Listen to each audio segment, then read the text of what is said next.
NIT ಸೇರಿದಂತೆ ಉನ್ನತ engineering ಕೋರ್ಸ್ಗಳ ಪ್ರವೇಶಕ್ಕಾಗಿ ನಡೆಸುವ ಜೆಇಇ ಅಂದ್ರೆ ಜಾಯಿಂಟ್ ಎಂಟ್ರೆನ್ಸ್ ಎಕ್ಸಾಮ್ ಮೇನ್ಸ್ ಪರೀಕ್ಷೆಯ ಫಲಿತಾಂಶ ಪ್ರಕಟಿಸಲಾಗಿದ್ದು, ಬೆಂಗಳೂರು ಗ್ರಾಮಾಂತರ ಜಿಲ್ಲೆಯ ನೆಲಮಂಗಲ ಪಟ್ಟಣದ ಹೊಯ್ಸಳ ಪದವಿ ಪೂರ್ವ ಕಾಲೇಜಿನ 45ಕ್ಕೂ ಅಧಿಕ ವಿದ್ಯಾರ್ಥಿಗಳು ನಿಗದಿಪಡಿಸಿದ ಪರ್ಸೆಂಟೈಲ್ಗಿಂತ ಅಧಿಕ ಅಂಕಗಳನ್ನ ಪಡೆದು ಸಾಧನೆ ಮಾಡಿದ್ದಾರೆ.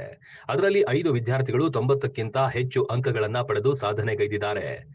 ಜೀವಿತ 98%, ಅಮಿತ್ 96%, ಲಾವಣ್ಯ 96%, ನಿಖಿಲ್ 96%, ಶಿಲ್ಪಶ್ರೀ 92% ಎಂಬ ವಿದ್ಯಾರ್ಥಿಗಳು 90%ಗಿಂತ ಅತಿ ಹೆಚ್ಚು ಅಂಕ ಗಳಿಸಿದ ವಿದ್ಯಾರ್ಥಿಗಳಾಗಿದ್ದು, 15 ವಿದ್ಯಾರ್ಥಿಗಳು 80% ಅಂಕ ಪಡೆದಿದ್ದು, ಇನ್ನುಳಿದ ವಿದ್ಯಾರ್ಥಿಗಳು ನಿಗದಿಪಡಿಸಿದ ಪರ್ಸೆಂಟೈಲ್ಗಿಂತ ಅಧಿಕ ಅಂಕಗಳನ್ನ ಪಡೆದು ಜೆಇಇ ಅಡ್ವಾನ್ಸ್ ಪರೀಕ್ಷೆ ಬರೆಯಲು ಅರ್ಹತೆ ಪಡೆದು ಹೊಯ್ಸಳ ಕಾಲೇಜಿಗೆ ಕೀರ್ತಿ ತಂದಿದ್ದು, ಕಾಲೇಜಿನಲ್ಲಿ ಶಿರಡಿ ಸಾಯಿ ಶಿಕ್ಷಣ ದತ್ತಿ ಸಂಸ್ಥೆಯ ಅಧ್ಯಕ್ಷ ರಾಮಕೃಷ್ಣಪ್ಪ, ಪ್ರಾಂಶುಪಾಲರಾದ ಪ್ರೊಫೆಸರ್ ಕೆವಿ ಗೌರಿಶಂಕರ್ ಮತ್ತು ಉಪ ಪ್ರಾಂಶುಪಾಲರು ಎಚ್ಆರ್ ಗೋಪಾಲ್ ಹಾಗೂ ಕಾಲೇಜು ಬೋಧಕ ವರ್ಗದವರು ಪಟಾಕಿ ಸಿಡಿಸಿ ಸಿಹಿ ಹಂಚಿ ಸಂಭ್ರಮಿಸಿದ್ರು. ಜನವರಿಯಲ್ಲಿ ನಡೆದ ಮೊದಲ ಆವೃತ್ತಿಯ ಮೈನ್ಸ್ ಪರೀಕ್ಷೆಯಲ್ಲಿ ಹೊಯ್ಸಳ ಕಾಲೇಜಿನ 45 ವಿದ್ಯಾರ್ಥಿಗಳು ಸಾಧನೆ ಮಾಡಿದ್ದು, ಕನ್ನಡ ಸೇರಿ 13 ಭಾಷೆಗಳಲ್ಲಿ ಬರೆಯಲು ಅವಕಾಶ ಕಲ್ಪಿಸಲಾಗಿದ್ದು, ಜೊತೆಗೆ ಭಾರತದ ಹೊರಗೂ 13 ನಗರಗಳಲ್ಲೂ ವಿದ್ಯಾರ್ಥಿಗಳಿಗೆ ಪರೀಕ್ಷೆ ಬರೆಯಲು ಅವಕಾಶ ಕಲ್ಪಿಸಲಾಗಿತ್ತು. ನಿಗದಿತ ಪರ್ಸೆಂಟೈಲ್ಗಿಂತ ಅಧಿಕ ಅಂಕ ಗಳಿಸಿದ ವಿದ್ಯಾರ್ಥಿಗಳು 2ನೇ ಆವೃತ್ತಿಯ ಅಡ್ವಾನ್ಸ್ ಪರೀಕ್ಷೆಯಲ್ಲಿ ಹಾಜರಾಗಲು ಅವಕಾಶ ಪಡೆದುಕೊಂಡಿರುತ್ತಾರೆ. ಇದರಲ್ಲಿ ಉತ್ತೀರ್ಣರಾದವರು ಐಐಟಿ ಪರೀಕ್ಷೆಗೆ ಅರ್ಹತೆ ಪಡೆಯುತ್ತಾರೆ. ಒಟ್ಟಾರೆ ರಾಷ್ಟ್ರೀಯ ಪರೀಕ್ಷಾ ಪ್ರಾಧಿಕಾರ ನಡೆಸಿದ ಜೆಇಇ ಮೈನ್ಸ್ ಪರೀಕ್ಷೆಯಲ್ಲಿ ಹೊಯ್ಸಳ ಕಾಲೇಜಿನ 45ಕ್ಕೂ ಅಧಿಕ ವಿದ್ಯಾರ್ಥಿಗಳು ಸಾಧನೆ ಮಾಡಿದ್ದು, ಕಾಲೇಜಿಗೆ ಹಾಗೂ ನೆಲಮಂಗಲ ತಾಲೂಕಿಗೆ ಕೀರ್ತಿ ತಂದಿದ್ದು ಸಂತೋಷದ ವಿಷಯವೇ ಸರಿ.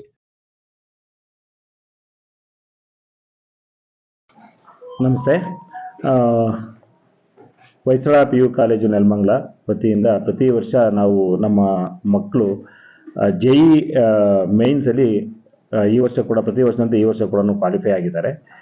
ಈ ಎಕ್ಸಾಮನ್ನು ಫಸ್ಟ್ ಸೆಷನನ್ನು ಜಾನ್ವರಿ 27 ಫೆಬ್ರವರಿ 1 NTA ಅಂತೇಳಿ ನ್ಯಾಷನಲ್ ಟೆಸ್ಟಿಂಗ್ ಏಜೆನ್ಸಿ ಅಂತ ನ್ಯಾಷನಲ್ ಲೆವೆಲ್ ಎಕ್ಸಾಮು, ಇವರು ಈ ಜೆಇ ಅಡ್ವಾನ್ಸ್ ಮೇನ್ಸ್ ಎಕ್ಸಾಮನ್ನು ಕ್ವಾಲಿಫೈ ಎಕ್ಸಾಮ್ ಕಂಡಕ್ಟ್ ಮಾಡಿದರು. ಅದರಲ್ಲಿ ನಮ್ಮ ವಿದ್ಯಾರ್ಥಿಗಳು ಪ್ರತಿ ವರ್ಷದಂತೆ ಈ ವರ್ಷನೂ ಕೂಡ ಸುಮಾರು 45 ಮಕ್ಕಳು 45ಕ್ಕೂ ಹೆಚ್ಚು ಮಕ್ಕಳು ಈ ಸರಿ ಕ್ವಾಲಿಫೈ ಆಗಿದ್ದಾರೆ. ಈ ಎಕ್ಸಾಮಲ್ಲಿ ಜೆಇ ಮೈನ್ಸ್ ಎಕ್ಸಾಮಲ್ಲಿ ಏನು ಕ್ವಾಲಿಫೈ ಆಗಿದ್ದಾರೆ ಅವರು ಜೆಇ ಅಡ್ವಾನ್ಸ್ ಅನ್ನೋ ಎಕ್ಸಾಮ್ನ ಬರಲಿಕ್ಕೆ ಎಲಿಜಿಬಿಲಿಟಿ ಸಿಗುತ್ತೆ. ಈ ಮಕ್ಕಳು ಜೆಇ ಮೈನ್ಸಲ್ಲಿ ಏನು ಈಗ ಕ್ವಾಲಿಫೈ ಆಗಿದ್ದಾರೆ 45 ಜನ ಮಕ್ಕಳು, ಈ ಮಕ್ಕಳು NITs ಅಂತ ನ್ಯಾಷನಲ್ ಇನ್ಸ್ಟಿಟ್ಯೂಟ್ ಆಫ್ ಟೆಕ್ನಾಲಜೀಸ್ ಅಂತ ಅಕ್ರಾಸ್ ಇಂಡಿಯಾದಲ್ಲಿ ಇವರು ಅಡ್ಮಿಷನ್ ತಗೊಳ್ಳೋಕ್ಕೆ ಎಲಿಜಿಬಿಲಿಟಿ ಸಿಕ್ಕಿದೆ. ಅದ್ರ ಜೊತೆಗೆ ಜೆಇ ಅಡ್ವಾನ್ಸ್ ಎಕ್ಸಾಮ್ ಬರಲಿಕ್ಕೆ ಕೂಡ ಎಲಿಜಿಬಿಲಿಟಿ ಸಿಕ್ಕಿದೆ. ಅದನ್ನು ಮತ್ತೆ ಕ್ವಾಲಿಫೈ ಆದರೆ ನಮ್ಮ ಮಕ್ಕಳು ಅವರು ಏನು ಮಾಡ್ತಾರೆ, IITಗೆ ಹೋಗ್ತಾರೆ. Indian institute of technology across India, ಈ ಇಂಡಿಯನ್ ಇನ್ಸ್ಟಿಟ್ಯೂಟ್ ಆಫ್ ಟೆಕ್ನಾಲಜಿನಲ್ಲಿ ಅಡ್ಮಿಷನ್ ಸಿಗುತ್ತೆ. ಸೊ ಇದು ಪ್ರತಿ ವರ್ಷದಂತೆ ನಮಗೆ ತುಂಬ ಖುಷಿ ಕೊಡುವಂಥ ಸಂಗತಿ. ನಮ್ಮ ಕಾಲೇಜು ಇಲ್ಲಿಗೆ ಸತತವಾಗಿ ಪ್ರತಿ ವರ್ಷನೂ ಕೂಡ ಜೆಇನಲ್ಲಿ ಮೈನ್ಸಲ್ಲಿ ಮತ್ತು ಅಡ್ವಾನ್ಸಲ್ಲಿ ಕ್ವಾಲಿಫೈ ಆಗ್ತಾ ಬರ್ತಾ ಇದ್ದಾರೆ. ಅದೇ ಥರನೇ ಈ ವರ್ಷ ಅದಕ್ಕಿಂತ ಏನು ಹೆಚ್ಚಿನದಾಗಿ ಜಾಸ್ತಿ ಮಕ್ಕಳು ಈ ವರ್ಷ ಕ್ವಾಲಿಫೈ ಆಗಿದ್ದಾರೆ. ತುಂಬ ಖುಷಿ ವಿಚಾರ ಏನು ಅಂತಂದರೆ, ಈ ವರ್ಷ ಒಂದು ಮಗು ಜೀವಿತ ಅಂತ ಹೇಳಿ 98% ತಗೊಂಡಿದ್ದಾಳೆ 100ಕ್ಕೆ. ಮತ್ತು ಅಮಿತ್ ಅಂತ ಹುಡುಗ 96.92 ತಗೊಂಡಿದ್ದಾರೆ. ಲಾವಣ್ಯ ಅಂತೇಳಿ 96.21, ಮಿಥಿಲ್ ಅಂತೇಳಿ 96.5, ಹಾಗೆ ಶಿಲ್ಪಶ್ರೀ ಅಂತೇಳಿ 92%. ಅಂದರೆ ಮೋರ್ ದ್ಯಾನ್ 90% 5 ಮಕ್ಕಳು ತಗೊಂಡಿದ್ದಾರೆ. ಮಿಕ್ತವರು 89, 88, 86 ಈ ಥರ ಸುಮಾರು 45ಕ್ಕೂ ಹೆಚ್ಚು ಮಕ್ಕಳು ಜೆಇ ಮೈನ್ಸಲ್ಲಿ ಕ್ವಾಲಿಫೈ ಆಗಿದ್ದಾರೆ. ಇದು ಈ ಒಂದು ವಿಚಾರನ ಹೇಳಲಿಕ್ಕೆ ತುಂಬ ಖುಷಿ ಆಗುತ್ತೆ ಆ್ಯಸ್ ಎ ಮ್ಯಾನೇಜ್ಮೆಂಟ್ ಆಗಿ. ಈ ಎಲ್ಲದಕ್ಕೂ ಕಾರಣೀಭೂತರಾದಂಥ ಮಕ್ಕಳು ಅಲ್ಲಿ ಕಷ್ಟಪಟ್ಟು ಓದಿದ್ದಾರೆ, ಮತ್ತು ಅವರ ಪೇರೆಂಟ್ಸ್ಗೆ, ಅದ್ರ ಜೊತೆಗೆ ನಮ್ಮ ಟೀಚರ್ಸು ಅವಿರತ ಪ್ರಯತ್ನ ಪಟ್ಟಿದ್ದಾರೆ. ಜೊತೆಗೆ ಪ್ರಾಂಶುಪಾಲರಾದ ಗೌರಿಶಂಕರ್ ಅವರು, ಇವರೆಲ್ಲರ ಒಂದು ಹಾರ್ಡ್ ವರ್ಕಿಂದ ಒಂದು ಒಳ್ಳೆಯ ಒಂದು ರಿಸಲ್ಟನ್ನು ಕೊಡೋಕ್ಕೆ ಆಗಿದೆ. ಹಾಗಾಗಿ ಇದ್ರ ಜೊತೆಗೆ ನೆಲಮಂಗಲ ಜನತೆ ನಮಗೆ ಕಂಟಿನ್ಯೂಸ್ಗೆ ಸಪೋರ್ಟ್ ಮಾಡ್ತಾ ಇದ್ದಾರೆ. ಅವರೆಲ್ಲರಿಗೂ ಧನ್ಯವಾದ ಹೇಳ್ತೇವೆ. ಅದ್ರ ಜೊತೆಗೆ ನಮ್ಮಲ್ಲಿ ಏನು ಕ್ವಾಲಿಫೈ ಆಗಿದ್ದಾರೆ ಮಕ್ಕಳು 45ಕ್ಕೂ ಹೆಚ್ಚು ಮಕ್ಕಳು, ಎಲ್ಲರಿಗೂ ಒಳ್ಳೆಯದಾಗಲಿ. ಅವ್ರಿಗೆ ಮುಂದಿನ ಫ್ಯೂಚರು ಅವ್ರು ಏನು ಅಂದ್ಕೊಂಡಿದ್ದಾರೆ, ಜೆಇನಲ್ಲಿ ಇಂಜಿನಿಯರಿಂಗ್ ಹೋಗ್ಬಿಟ್ಟು ಒಂದು ಒಳ್ಳೆ ಫ್ಯೂಚರ್ ಇಂಜಿನಿಯರ್ಸ್ ಆಗಬೇಕು ಅಂತ ಏನಿದ್ದಾರೆ, ಸೊ ಅದು ಅವ್ರಿಗೆ ಸಹಕಾರ ಆಗಲಿ ಅಂತೇಳಿ ನನ್ನ ಕಡೆಯಿಂದ ಆಶಿಸಿ ನನ್ನ 2 ಮಾತನ್ನು ಮುಗಿಸ್ತೀನಿ. ನಮಸ್ತೆ ಎಲ್ಲರಿಗೂ. ಈ ಒಂದು ಮುಂದಿನ ಫ್ಯೂಚರ್ ವರ್ಲ್ಡ್ ಏನಿದೆ, ಇದು ನಿಜವಾಗ್ಲೂ ಕಾಂಪಿಟೇಟಿವ್ ವರ್ಡು. ಮುಂದೆ ನಾವು ಹಿಂದೆ ಏನಾಗ್ತಿತ್ತು, PUC ನಲ್ಲಿ ಒಳ್ಳೆ ಮಾರ್ಕ್ಸ್ ತಗೊಂಡ್ರು ಸಾಕು ಅನ್ನೋ ಒಂದು ಭಾವನೆ ಇತ್ತು. ಆದ್ರೆ ಈಗ ಏನಾಗಿದೆ, ಕಾಂಪಿಟೇಟಿವ್ ಎಕ್ಸಾಮ್ಗಳು ನ್ಯಾಷನಲ್ ಲೆವೆಲ್ ಅಲ್ಲಿ ನಡೆಯೋದ್ರಿಂದ ನಮ್ಮ ಮಕ್ಕಳು ಕೂಡ ಆ ನ್ಯಾಷನಲ್ ಲೆವೆಲ್ ಕಾಂಪಿಟೇಟಿವ್ ಎಕ್ಸಾಮ್ಗಳಲ್ಲಿ ಕಾಂಪೀಟ್ ಮಾಡಿ ಸಕ್ಸಸ್ ಆಗೋದು ಕೂಡ ತುಂಬಾ ಇಂಪಾರ್ಟೆಂಟ್. ಕಾಂಪೀಟ್ ಎಲ್ಲರೂ ಮಾಡ್ತಾರೆ, ಸಕ್ಸಸ್ ಆಗೋದು ತುಂಬಾ ಇಂಪಾರ್ಟೆಂಟು.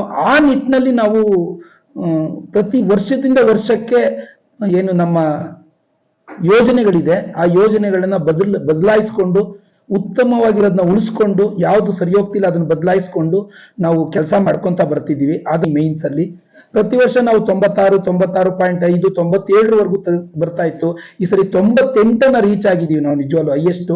ಆ 98ರ ಜೊತೆಗೆ 5 ಜನ ಮಕ್ಕಳು ಮೋರ್ ದೆನ್ 90% ತಗೊಂಡಿದ್ದಾರೆ. 80 ಮೇಲೆ ಇರೋರಂತೂ 15 20 ಜನ ಇದ್ದಾರೆ. ಆಲ್ಮೋಸ್ಟ್ 45 ಸ್ಟೂಡೆಂಟ್ಸ್ ಗಿಂತ ಜಾಸ್ತಿ ಕ್ವಾಲಿಫೈ ಆಗಿದ್ದಾರೆ. ಇದು ನಿಜವಾಗ್ಲೂ ಕೂಡ ನಮ್ಮೆಲ್ಲ ಟೀಚರ್ಸ್ಗಳ ಪರಿಶ್ರಮ. ನಿಜವಾಗ್ಲೂ ಕೂಡ ಅವರು ಪ್ರತಿಯೊಬ್ಬರು ಮಕ್ಕಳನ್ನು ಕೂಡ ಪ್ರತಿ ವಿಷಯದಲ್ಲೂ ಗೈಡ್ ಮಾಡ್ಕೊಂಡ್ ಬಂದಿದ್ದಾರೆ. ಪ್ರತಿ ಮಕ್ಕಳು ಕೂಡ ಬ್ರೇಕ್ ಟೈಮ್ ಅಲ್ಲಿ ಅವ್ರು ಡೌಟ್ ಹೇಳ್ಕೊಡೋದೇ ಕೆಲಸ ಆಗ್ತಿತ್ತು. ಊಟ ಮಾಡಕ್ ಕೂಡ ಟೈಮ್ ಸಿಗ್ತಿರ್ಲಿಲ್ಲ ಟೀಚರ್ಸ್ಗೆ, ನಾನು ನೋಡಿದ್ದೀನಿ. ಅದೆಲ್ಲ ಮಕ್ಕಳ ಮತ್ತು ಟೀಚರ್ಸ್ನ ಪರಿಶ್ರಮ ಮತ್ತೆ ಮ್ಯಾನೇಜ್ಮೆಂಟ್ನ ಸಹಕಾರ. ಈ ನಾವೇನ್ ನೆಲಮಂಗಲಕ್ಕೆ ಬಂದಾಗ ನಮ್ಮನ್ನ ನೀವೆಲ್ಲರೂ ಕೂಡ, ನೆಲಮಂಗಲದ ಜನತೆ ಮತ್ತು ನೀವೇನು ಪತ್ರಕರ್ತರಿದ್ದೀರಿ, ನೀವೆಲ್ಲರೂ ಕೂಡ ಪ್ರೋತ್ಸಾಹ ಕೊಟ್ಟು ಪ್ರತಿ ಹಂತದಲ್ಲೂ ನಮ್ಮನ್ನ ಬೆನ್ತಟ್ಟಿ ಈ ಲೆವೆಲಿಗೆ ತಂದಿದ್ದೀರಿ. ನಮ್ಮ ಪ್ರೆಸಿಡೆಂಟ್ ಸರ್ ಹೇಳ್ದಂಗೆ ಒಂದು ಒಳ್ಳೆ ಅಫೋರ್ಡಬಲ್ ಕಾಸ್ಟ್ ಅಲ್ಲಿ ನಾವು ಇಲ್ಲಿನ ಮಕ್ಕಳಿಗೆ ಎಜುಕೇಶನ್ ಕೊಡ್ಬೇಕು ಅನ್ನೋದು ನಮ್ಮ ಉದ್ದೇಶ. ಆಗ್ಲೇ ಸರ್ ಹೇಳ್ದಂಗೆ ಮೊದಲನೇ 2 ರಿಂದ 3 ಬ್ಯಾಚ್ ಮಕ್ಳೇನು ಹೋಗಿದ್ರು, ಅವ್ರು ಆಲ್ರೆಡಿ ಒಳ್ಳೆ ಪ್ಯಾಕೇಜ್ ತಗೊಂಡು ಸುಮಾರು 15 ರಿಂದ 25 ಲಕ್ಷದವರೆಗೂ ಪ್ಯಾಕೇಜ್ ತಗೊಂಡು ಆಲ್ರೆಡಿ ಅವ್ರ ಲೈಫಲ್ಲಿ ಸೆಟ್ಲ್ ಆಗ್ತಿದ್ದಾರೆ. ಇದೇ ರೀತಿ ನಮ್ಮ ಅಲ್ಯೂಮಿನಿಸ್ ಮುಂದೆ ಬರ್ತಕ್ಕಂಥ ಮಕ್ಕಳು ಕೂಡ ಒಂದು ಒಳ್ಳೆ ಪ್ಯಾಕೇಜ್ ತಗೊಂಡು ಸೆಟ್ಲ್ ಆದಾಗ ಮಾತ್ರ ಪ್ರತಿ ಮನೆಗೂ ಒಂದು ಒಳ್ಳೆ ಅನುಕೂಲ ಆಗುತ್ತೆ ಅನ್ನೋದು ನನ್ನ ಭಾವನೆ. ನಿಮ್ಮೆಲ್ಲರ ಸಹಕಾರನ ನಾನು ಯಾವಾಗಲೂ ಕೂಡ ಧನ್ಯವಾದ ಅರ್ಪಿಸ್ತೀನಿ. ಎಕ್ಸಾಮ್ ಬರೆದಿದ್ರು, ಅದರಲ್ಲಿ 45 ಜನ ಕ್ವಾಲಿಫೈ ಆಗಿದ್ದಾರೆ. ಅವರು JEE ಅಡ್ವಾನ್ಸ್ ಬರೆಯ ಕ್ವಾಲಿಫೈ ಆಗಿದ್ದಾರೆ. ಪ್ಲಸ್ NIT ನಲ್ಲಿ ಕೂಡ ಸೀಟ್ಗೆ ಅವ್ರ ಅಪ್ಲಿಕೇಶನ್ ಹಾಕ್ಬೋದು, ಯಾರು ಕ್ವಾಲಿಫೈ ಆಗಿದ್ದಾರೆ ಅವ್ರ ಕ್ಯಾಟಗರಿ ಮತ್ತೆ ಅವರ ಇದ್ರ ಮೇಲೆ ಅವ್ರಿಗೆ ಸೀಟ್ಗಳು ಸಿಗುತ್ತೆ NITs ಅಲ್ಲಿ. JEE ಅಡ್ವಾನ್ಸ್ ಅಲ್ಲಿ ಅವ್ರು ಏನಾದ್ರು ಚೆನ್ನಾಗಿ ಮಾರ್ಕ್ಸ್ ತಗೊಂಡ್ರೆ ಅವ್ರು IITs ಹೋಗ್ಬೋದು. ಅವ್ರಿಗೆ ಉತ್ತಮವಾದ ಪ್ಯಾಕೇಜ್ ಸಿಗುತ್ತೆ ಆಲ್ ಇಂಡಿಯಾ ಲೆವೆಲ್ ಅಲ್ಲಿ. ಅವ್ರಿಗೆ ಬರ್ತೆ ಪೇರೆಂಟ್ಸ್ಗೆ ನಾನು ಥ್ಯಾಂಕ್ಸ್ ಹೇಳಕ್ಕೆ ಯಾವಾಗ್ಲೂ ಇಷ್ಟಪಡ್ತೀನಿ. ನಾವು ಎಷ್ಟೋ ಸತಿ ಒದೆ ಕೊಟ್ಟಿರ್ತೀವಿ, 6:30ವರೆಗೂ ಇರಿಸ್ಕೊಂಡಿರ್ತೀವಿ, ಆಮೇಲೆ ಬೈದಿರ್ತೀವಿ ಮಕ್ಕಳನ್ನ. ಆ ಸಮಯದಲ್ಲೆಲ್ಲ ನಿಜವಾಗ್ಲೂ ಅವರು ಪಾಸಿಟಿವ್ ಆಗಿ ತಗೊಂಡಿದ್ದಾರೆ ನಾವು ಮಾಡೋ ಕೆಲಸನ. ಆಮೇಲೆ ಪ್ರತಿ ಪೇರೆಂಟ್ಗೂ ಒಂದು ನಂಬಿಕೆ ಇದೆ, ಹೊಯ್ಸಳ PU ಕಾಲೇಜಿಗೆ ಸೇರಿಸಿದ್ರೆ ನಿಜವಾಗ್ಲೂ ಅವ್ರು ವಿತ್ ಟ್ರೂ ಕಲರ್ ಆಚೆ ಬರ್ತಾರೆ ಅಂತ. ನಿಜವಾಗ್ಲೂ ಕೂಡ ಆ ವಿಷಯದಲ್ಲಿ ನನ್ನ ಎಲ್ಲಾ ಪೋಷಕರಿಗೂ ಧನ್ಯವಾದ ಹೇಳಕ್ ಇಷ್ಟಪಡ್ತೀನಿ. ನಿಜವಾಗ್ಲೂ ಪ್ರತಿ ಹಂತದಲ್ಲೂ ಅವ್ರು ಸಹಕಾರ ಕೊಟ್ಟಿದ್ದಾರೆ. ನಾನು ಇಷ್ಟೇ ಕೇಳೋದು ಪೇರೆಂಟ್ಸ್ ಹತ್ರ, ನೀವು ಮುಂದೆ ಬರ್ತಕ್ಕಂಥವ್ರಿಗೂ ಅಷ್ಟೇ, ನೀವು ನಿಜವಾಗ್ಲೂ ನಮಗೆ ಸಹಕಾರ ಕೊಡಿ. ಮಗು ತಂದು ನಮ್ಮ ಹತ್ರ ಬಿಟ್ಟೋಗಿ ಒಳ್ಳೆ ರಿಸಲ್ಟ್ ತಗೊಂಡು ನಾನು ನಿಮ್ಮ ಮನೆ ಹತ್ರ ಕರ್ಕೊಂಬಂದ್ ಬಿಡ್ತೀವಿ. ನಿಜವಾಗ್ಲೂ ಕೂಡ ಆ ಕೆಲಸ ನಾವು ಮಾಡ್ತೀವಿ.